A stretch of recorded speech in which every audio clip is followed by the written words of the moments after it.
नमस्कार मित्रों, दीप एस्ट्रो वास्तु में आपका स्वागत है।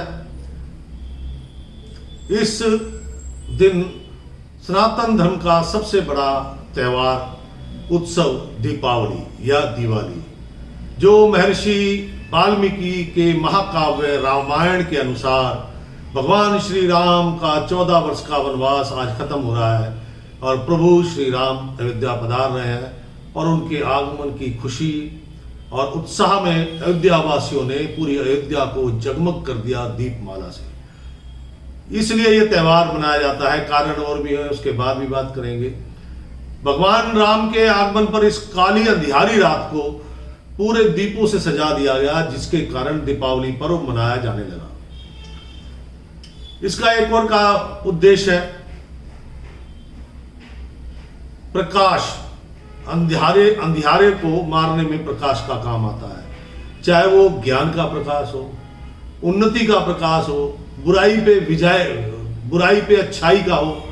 मतलब कुल मिला के प्रकाश, कैसा भी प्रकाश, शक्ति का हो, शक्ति वो जो अच्छे कार्यों में लगे, ज्ञान वो जो ज्ञानी बना सके, अंधियारे को हटाने के लिए प्रकाश। इसका एक और उद्देश्य है समाज के अंतिम पायदान पर खड़े लोगों तक इस प्रकाश की रोशनी को पहुंचना, यानी कि उस समाज के प्रत्येक वर्ग की भागीदारी, दीप, तेल, रुई, मिट्टी के बर्तन, मिट्टी के लक्ष्मी गणेश, फल फूल, मेवा, मिठाई, वस्त्र, सजावट का सामान आदि आदि आदि। आजकल तो और भी चीजें आ गई हैं, घर के सुख के साधन आने लग गए हैं। प्रत्येक वर्ग को रोजगार प्राप्त होता है। लगभग 1 अरब व्यक्ति पूरी आस्था, पूरे प्रेम, पूरे विश्वास के दास, समर्पण भाव के साथ इस 5 दिवसीय त्योहार को मनाते हैं। अब आप कहेंगे 5 दिवसीय कैसे? करवा चौथ, होली अष्टमी, धनतेरस, नरक चतुर्दशी और उसके बाद दीपावली। और एक इतना बड़ा वर्ग इसके अंदर एक्टिव होता है। कोई जाति नहीं, कोई धर्म नहीं, सब इस त्योहार को मनाते हैं, खुशी खुशी मनाते हैं। और इससे ऐसा भी नहीं कि किसी को लाभ नहीं होता, समाज के प्रत्येक वर्ग को लाभ होता है। यहां तक कि राजा को यानी सरकार को भी बहुत बड़ी इसमें लाभ प्राप्त होता है। मान्यता और भी मान्यताएं हैं।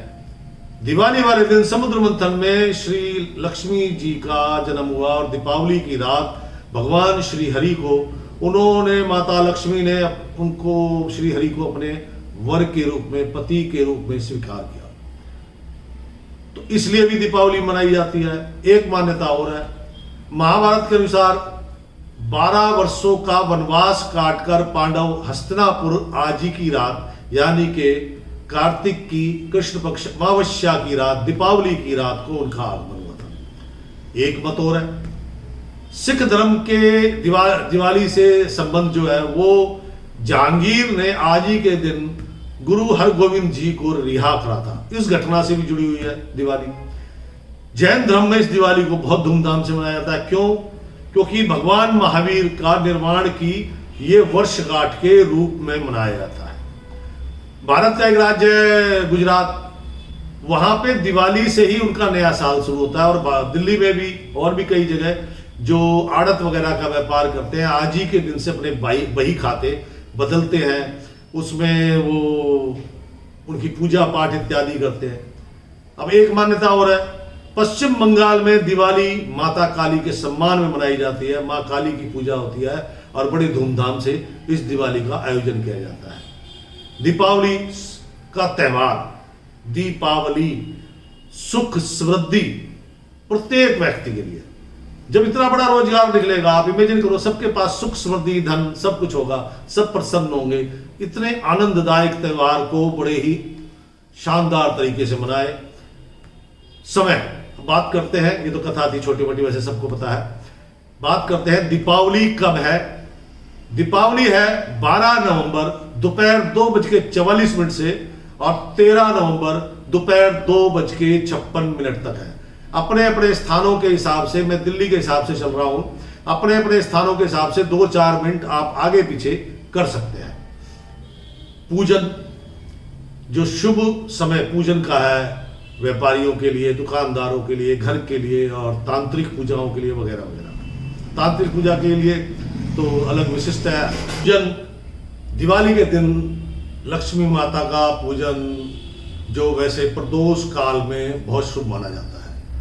पूजन दिवाली के दिन दुकान के लिए, व्यापार के लिए, घर के लिए और तांत्रिक आदि क्रियाओं के लिए भी उनका भी समय होता है। दीपावली वाले दिन दीपावली पूजन जो है, जैसे दुकानदार है, ऑफिस है, उनके लिए दोपहर 12 बजे से लेके 12:45 12 नवंबर को, 12 नवंबर दोपहर 12 बजे से 12:45 तक। उसके बाद जो दूसरा पूजन है वो घर के लिए भी है और आपकी दुकान के लिए भी है। वो जो पूजन का समय है शाम को 5:40 से लेके 7:36 तक, शाम को 7:36 तक। लक्ष्मी पूजन का जो महानिशित काल होता है उसमें भी पूजा तांत्रिक लोग करते हैं।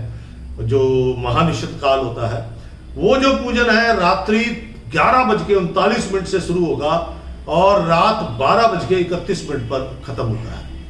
प्रदोष काल, जैसा कि मैंने पहले कहा, प्रदोष काल में पूजा करना सबसे ज्यादा शुभ माना जाता है। ये जो प्रदोष काल है ये आपका पड़ रहा है शाम को 6:01 से शुरू हो रहा है और रात्रि 8:34 तक चलेगा।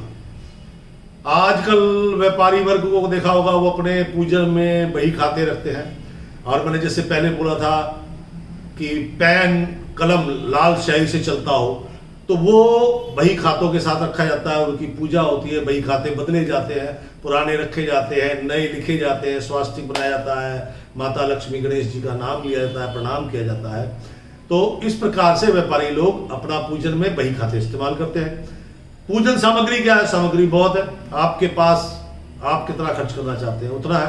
फल फूल, कपूर, घी, तेल, दीपक, मिठाई, पान, सुपारी, बतासा, कुमकुम, पूजा का कलश, आम के पत्ते और आपके शमी के पत्ते, सूखा नारियल, धतूरा, शहद, गंगाजल, पंचामृत, कलावा, सबसे महत्वपूर्ण अक्षत चावल, अक्षत चावल, इत्र या चंदन और दुर्वा घास, ये सबसे ज्यादा महत्वपूर्ण होती है।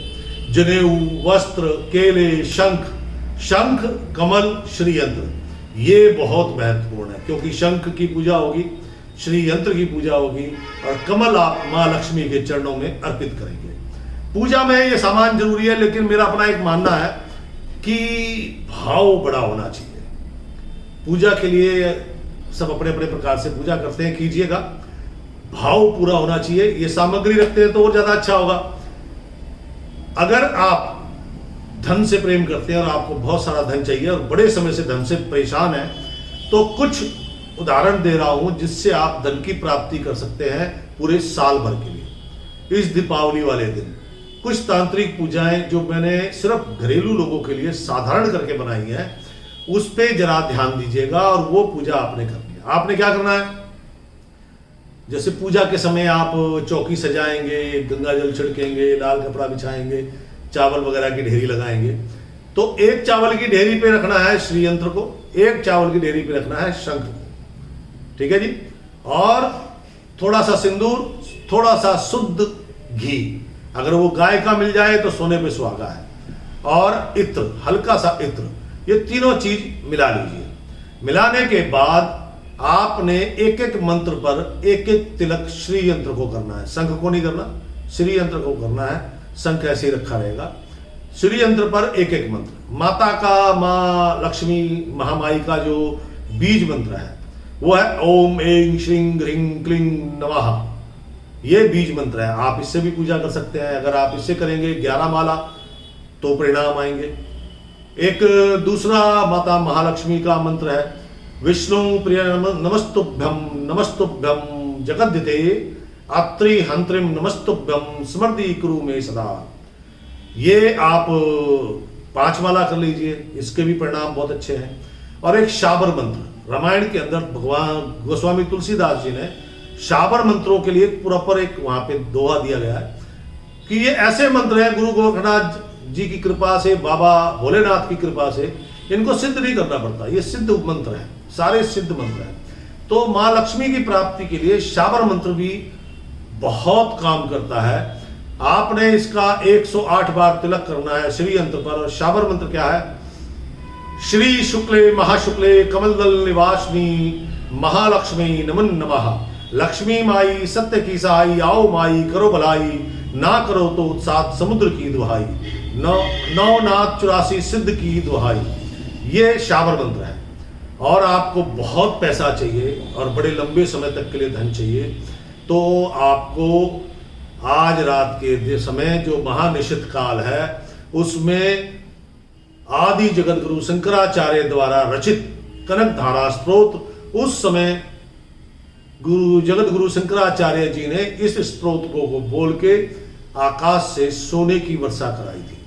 ये वो स्तोत्र है, कनक धारा स्तोत्र बोलते हैं। वो आपको किसी भी पुस्तक में मिल जाएगा। इसका जितना ज़्यादा से ज़्यादा पाठ कर सकते हैं उतना पाठ कीजिए। और अगर आप रेगुलर ये सारे जो मंत्र बोल रहे हैं आपने 21 दिन तक आप रेगुलर करेंगे तो आपको 3-4 दिन बाद ही आपके जो लक्ष्मी जी के द्वार बंद थे वो खुल जाएंगे और वो आने लग जाएंगे। 21 दिन बाद तो आपको बहुत बहुत बड़े बदलाव दिखाई देने लग जाएंगे। तो दोस्तों, दीपावली की बहुत बहुत शुभकामनाएं। आपकी दीपावली, मेरी दीपावली, सबकी दीपावली बहुत सुंदर हो और सबके घर में सुख हो, समृद्धि हो, निरोगी काया हो और घर में माया हो। राम राम जी।